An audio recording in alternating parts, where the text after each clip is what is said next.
Well, hello, everybody. Thank you and welcome to Canada's Retail Market webinar put on by Usada and Congressum Consulting. We're going to get started with just a little bit of information about Usada today. Okay, so Usada takes the complications out of exporting for you. We are an independent nonprofit trade association that works with the 13 Western United States, American Samoa, and the USDA to help agribusinesses export their goods overseas. Our organization has been dedicated solely to exporting for 40 years this year. We receive funds from the USDA's Market Access Program, or MAP, which supports overseas marketing and promotional activities by U.S. companies. Usada is one of several MAP coordinators, some of which include the Brewers Association, Organic Trade Association, Cranberry Marketing Committee, etc. We use MAP funds to support companies in the West through all stages of exporting. Our global network of partners and resources includes in-country trade representatives, agricultural trade offices, and the agricultural marketing divisions of our member states. Above all, we advocate for you with education, support, introductions, and financial assistance. Okay, the combinations of how you can utilize our programs are extensive, and our staff is available to help you identify areas where you might benefit from participating in one or more of our programs at the same time.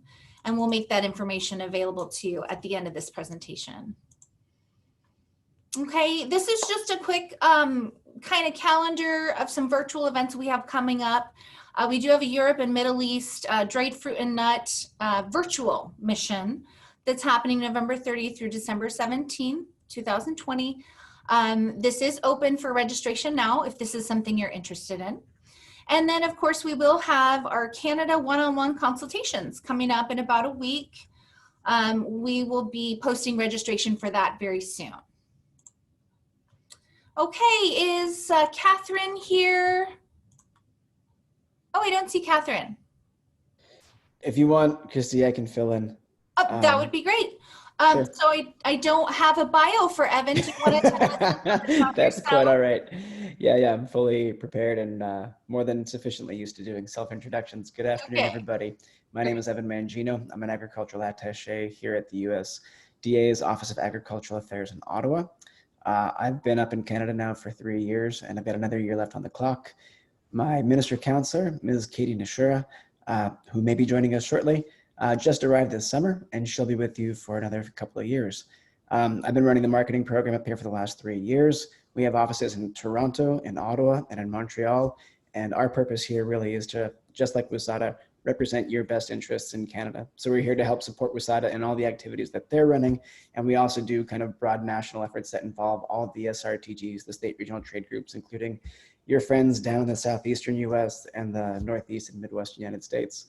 So events like the CL Canada Trade Show, which we hope to see resume again in September 2021, as well as trade shows like the CHFA West Show focusing on natural foods in Vancouver, scheduled right now for February of 2021.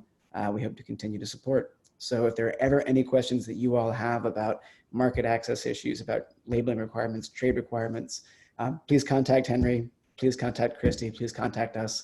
Like I said, we have offices in Toronto, Ottawa, and Montreal, and we'll share our contact information anytime. Also on GAIN reports, if you're not familiar with the U.S. Department of Agriculture Global Agricultural Information Network, now that's a mouthful, sorry, but just GAIN. All you have to do to find our reports or to type into Google GAIN USDA Canada, and then things like exporter guide or food service sector, and you'll find great reports from us about the market and opportunities up here. I hope that's enough. That's great. Thanks, Evan. Sure. Okay, next up, I would like to introduce Henry Vega from Congressum Consulting. Just a little bit about Henry. With more than 2 decades assisting governments and the private sector, Dr. Henry Vega has accumulated a broad range of trade and agricultural marketing experience to help new-to-market companies identify supply chains appropriate to their needs. Based in Montreal, Henry serves as Usada's Canada in-country trade representative. Day to day, he and his team at Congressum Consulting gather market intelligence, organize trade missions and events, and develop other business-to-business opportunities. Working collaboratively with the Foreign Agricultural Service, members of the National Association of State Departments of Agriculture, and international organizations, Henry has a record of assisting small and medium-sized agribusinesses from across the Americas make inroads in international markets. He is a graduate of Clemson University in South Carolina and Virginia's George Mason University. And with that, I am going to turn it over to Henry if I can figure out how to do it. Stop share. There we go. All right. Go ahead, Henry. Thank you very much, Christy, for that introduction, and thank you everyone for coming. And now it's my turn to try to figure out if I can share my screen. So it should work like this.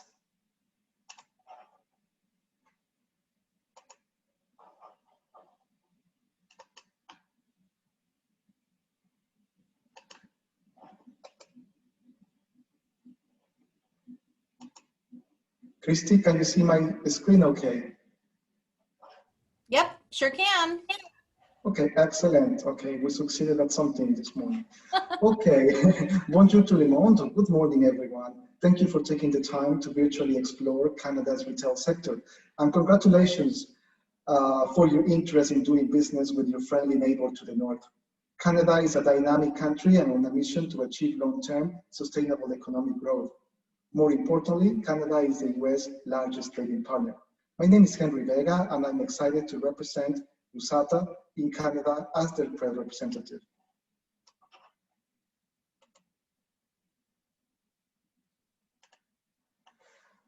Why should you be interested in exporting to Canada? Here are a few reasons. There is unparalleled government-to-government cooperation between the United States and Canada. Geographic proximity facilitates trade. Sophisticated transportation, logistics, and financial markets are already established, and similar consumer preferences and demographics. As you begin to explore the possibility of entering the Canadian retail market, keep some of these facts and figures in mind. Canada has experienced a steady population growth from 24 million in 1980 to about 38 million today. Approximately 20% of Canadians were born outside Canada. In Toronto, Canada's largest city, this number is over 45%. Canada's immigrant population has had the effect of increasing the country's diversity of dietary preferences. Canada receives 22 million visitors per year. Canadian residents made nearly 44 million trips to the US in 2019. Canada has a per capita income of over $45,000 and ranks number 6 in the world and first in the Americas in life expectancy. Canada seeks to serve as a global model for stability, sustainable prosperity, and economic inclusion. Before we begin, I would like to thank you for submitting your questions ahead of today's session. We hope to address all of them by the end of today's talk. If not, or if you have additional questions, please send Christy a note after the webinar. These are the questions we received prior to the registration deadline. 1. How do categories vary in size in Canada? 2. What are retailers' sales ranking? 3. How do food trends vary in Canada? 4. What are the average tariffs and taxes by segment? 5. Can you connect us with liquor board agents for our distilled spirits? Okay, so let's begin today's webinar by sharing what we consider to be the 7 keys to success when launching a new product into Canada. Number 1, understand the Canadian economy. Number 2, define your target provinces or regions. Number 3, ride the wave. Number 4, get information about Canadian regulations. 5, gain insight on market structures. 6, find a supply chain that fits your needs and resources. 7, ask for help. Let's take a quick look at key number 1, the Canadian economy. All monetary figures in this presentation are in US dollars. In 2019, Canada continued to be the top destination for US agricultural exports, which amounted to $20.8 billion according to US statistics. If we add forestry, alcohol, biofuels, fish products, the value of exports increases to $25 billion. According to Canadian statistics in 2019, the United States was also Canada's largest trading partner for agricultural goods, capturing 54% of Canada's import market, followed by the European Union with a 12% share, Mexico 8%, and China 3%. When it comes to the economics of doing business in Canada, the most important macroeconomic variable to consider is the exchange rate. This year, the spread has been 129 to 147. For you, as a producer, exchange rate volatility means that there will be financial risk considerations to address with your clients. On average terms, income in Canada has more than doubled since the 1990s. Canadians enjoy high living standards and purchasing power. At over $46,000, the nominal GDP per capita is higher in Canada than the OECD average. The average household disposable income is $31,000. There are important variations between provinces, however. For instance, and relevant to today's talk, the province of Ontario has a larger GDP per capita than Quebec, but Quebec consumers are likely to spend a larger share of their disposable income in the grocery store.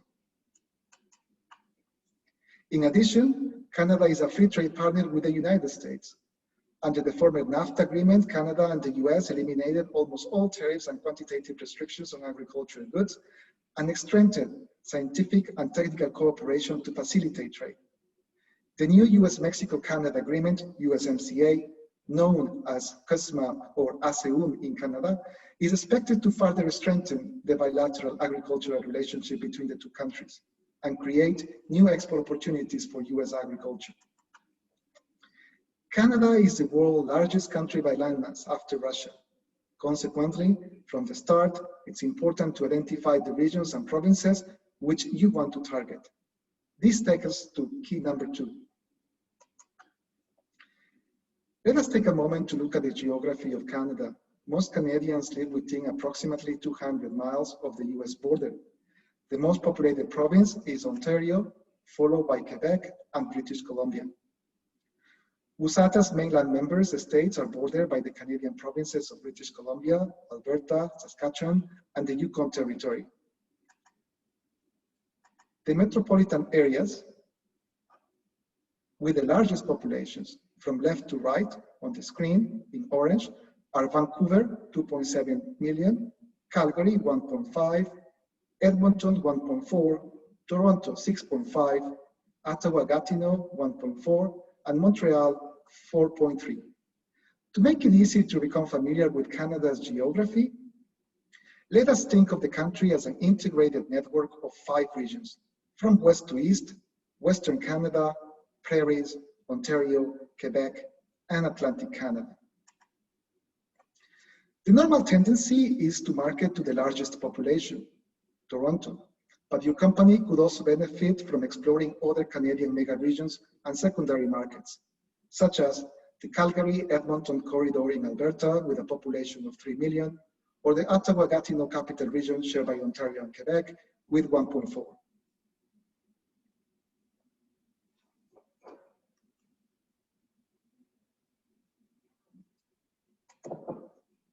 In terms of per capita income spent on groceries, Quebec is the highest, with over $2,300 per person per year, followed by British Columbia and Alberta. Ontario, with $1,700, is the lowest, but keep in mind that Ontario does have the largest population and market share.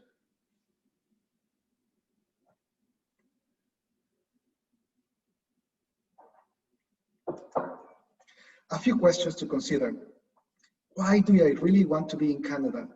Within Canada, where does my product belong? What differences exist between regions, such as cultural, economic, seasonal differences, as well as access to transportation and warehousing infrastructure? Now that we have a better idea of what Canada looks like, it's time to get to know Canadian consumers and their preferences. What trends can we observe in the current market, and how can you, as a manufacturer, capitalize on this? This is key number 3, ride the wave. Like in any major market, consumers' preferences are segmented. There are those consumers who are driven by prices and promotions, And there are also consumers driven by value-added characteristics, including nutritional facts, product labels, health claims, etc. And then there are the majority who are somewhere in between. At the end of the day, though, the reality is that consumers are constantly searching for balance. For example, 2 or 3 times per day, the average consumer is strict about his or her diet, but the 4th or 5th time, the same consumer will tend to indulge. Likewise, the same consumer may shop at a specialty organic store sometimes and at a discount retail chain some other times.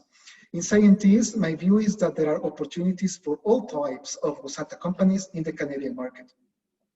Overall, we do observe a preference for clean ingredients, probiotics, plant-based, free from, fermented, natural. Thank you for the question about Canada's food trends. Generally, trends that become popular in Canada tend to originate south of the border, often pioneered by agribusinesses from Usada member states. One of the latest trends arriving from the United States, following its elder sister, Paleo diet, is autoimmune protocol diet. But food trends also originate in Canada. Lower sodium, for instance, is one trend that likely started here. Online shopping as a delivery channel has slowly started to take off. The outbreak of COVID-19, however, has expanded this interest, especially with the strict quarantine requirements. We have Usada companies making the most of this development and selling directly to Canadian consumers. There are 2 aspects related to demographics to keep in mind. First, millennials and younger. They search online for information about food products, recommendations, and reviews.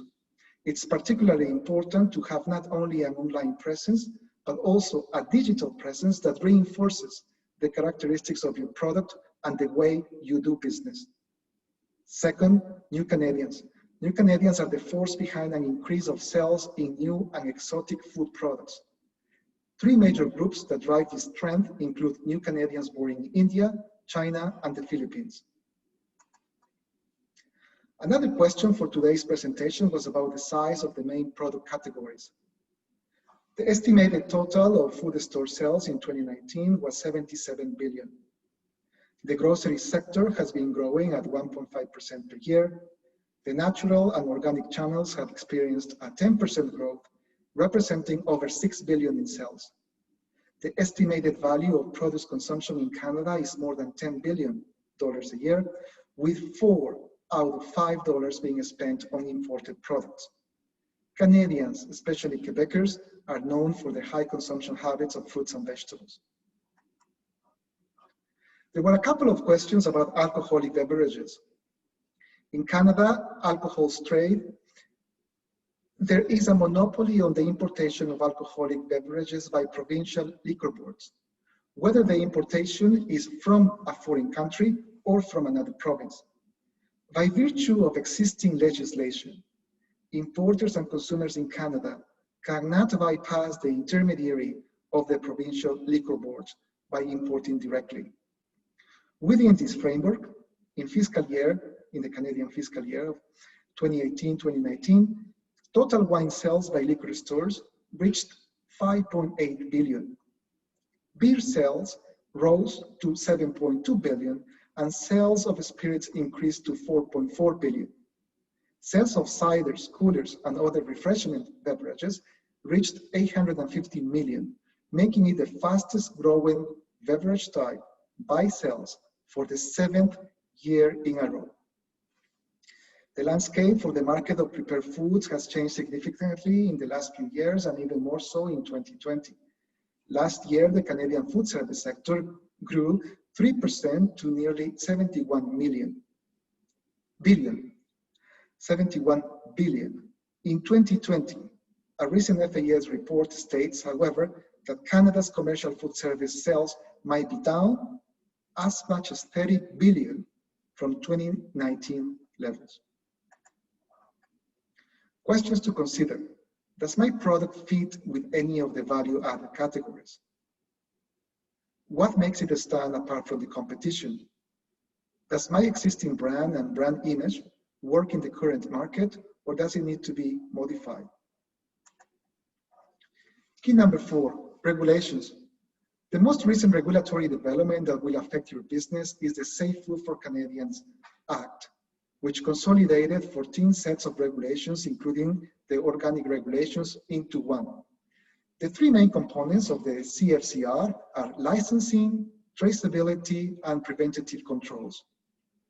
Licensing. With the exception of raw commodities, most food importers will require a license. Traceability. Agribusinesses will be required to trace food products one step forward and one step back. Preventative controls. Businesses with existing HACCP systems in place should already be familiar with how to create preventative control plans. Due to the pandemic, the implementation of certain requirements has been delayed or relaxed. New entrants to the Canadian market should familiarize themselves with the CFCR requirements that are specific to their products. One question we are often asked from Usada members is if they need to change their labels to launch into Canada. Take a look at this product.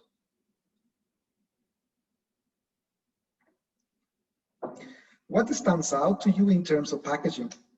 As you notice, both English and French are displayed in a seamless and attractive way.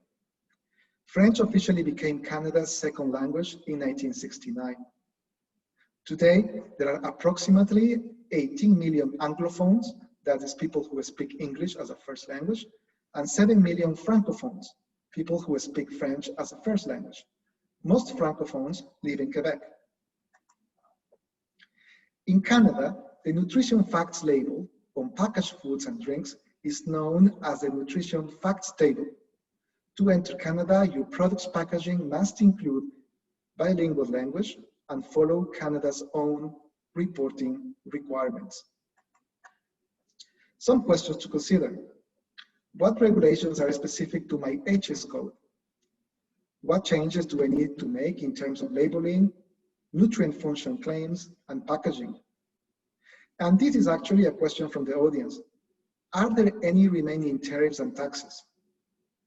Although NAFTA and USMCA eliminated most tariffs and quantitative restrictions, 99%, wines, beer, spirits are still subject to provincial regulations, including taxes. And there are a few other products that still face some barriers when they try to enter the Canadian market. The fifth key to success is to gain insight on market structures. If your product has succeeded in the US retail market, you are likely well equipped to understand the idiosyncrasies of the Canadian retail market and the challenges related to transportation and logistics, among others. Here are a few facts that might help you decide in which retail channel you see your product. This was another question we received. The size of the food retail sector in Canada is estimated at $77 billion, and 5 companies have 77.3% of this market. 77 billion, 77%, 5 companies, right? Love's banners and Shoppers Drug Market with 21.4 billion. Sobeys and Safeway, 16.5 billion. Metro and Jean Coutu pharmacies, 8.9 billion. They are Quebec's largest retailers, with also an important presence in Ontario. Costco, 6.6, Walmart, 6.2. These big five companies tend to be segmented by province, but let's not forget other retail chains with $8 billion in sales represent over 10% of the market, and independent grocers and convenience stores with $9.5 billion represent over 12%.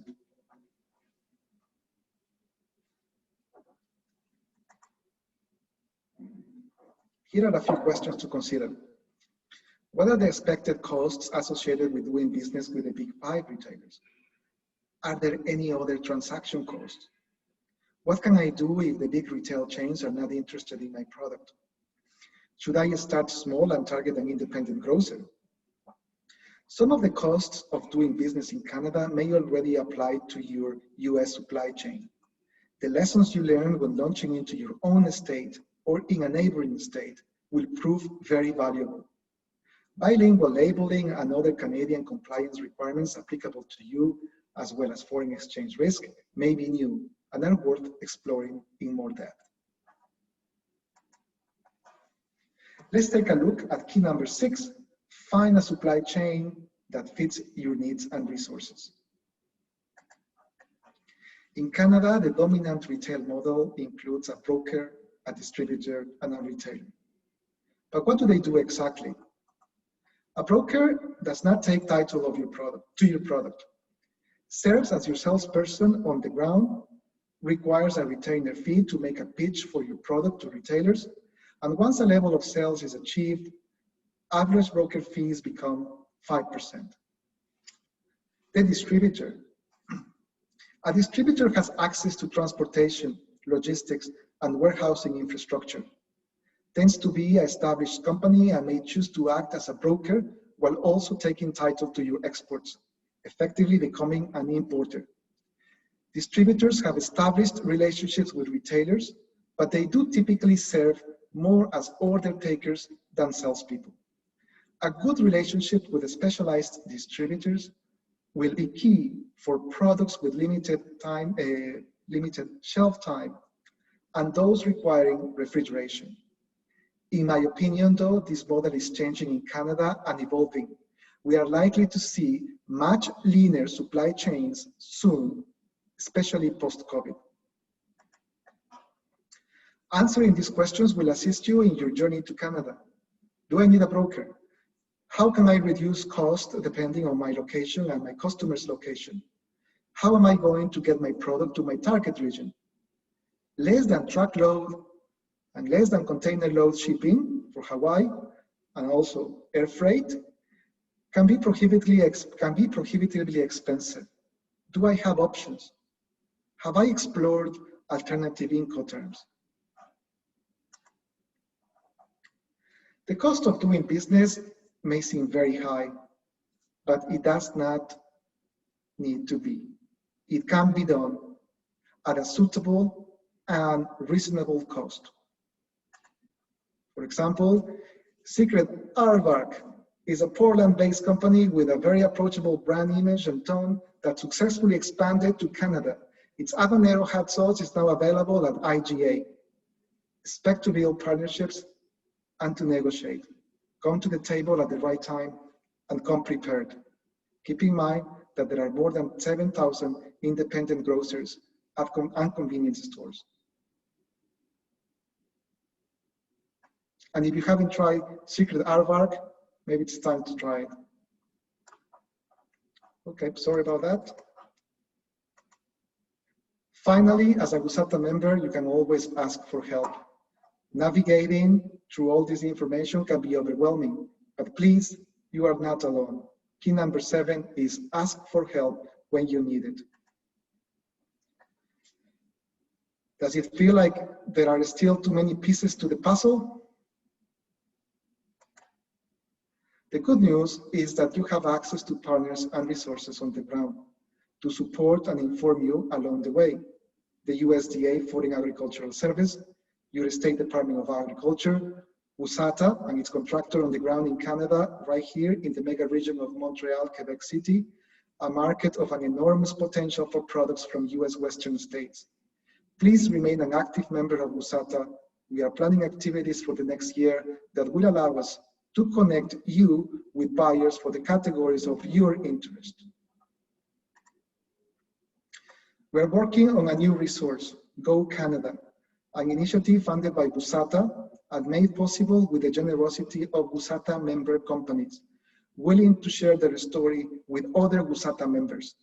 Go Canada is a digital platform providing a series of tools to help you achieve success on your journey as you launch your products into the Canadian market. Its purpose is to make the experience more engaging and predictable, especially now during COVID when other types of engagement are restricted. Please stay in touch.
Thank you again for taking the time to listen to today's webinar. Here is one final look at the 7 keys. When you get a chance, I suggest you go through them to determine what areas are your weakest and how to address this gap. Again, we are here to answer your questions. 1, understand the Canadian economy. 2, define your target provinces or regions. 3, ride the wave. 4, get information about Canadian regulations. 5, gain insight on market structures. 6, find a supply chain that fits your needs and resources. And 7, the most important one, ask for help.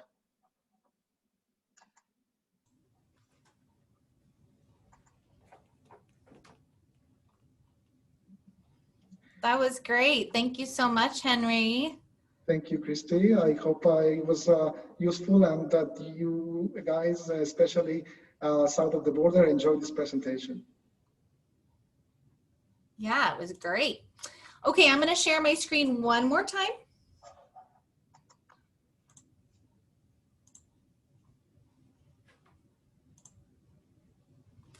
Thank you to everyone who participated today. I feel like that was some great information. Thank you so much, Henry, Evan. Please, if you have questions about anything, you can feel free to contact Usada. I am the Global Connect Coordinator for the Canada region. And my email is on this slide for you. You can always go to our website, www.usada.org, to find out more about virtual events that we're having and in-person events that we'll hopefully go through next year.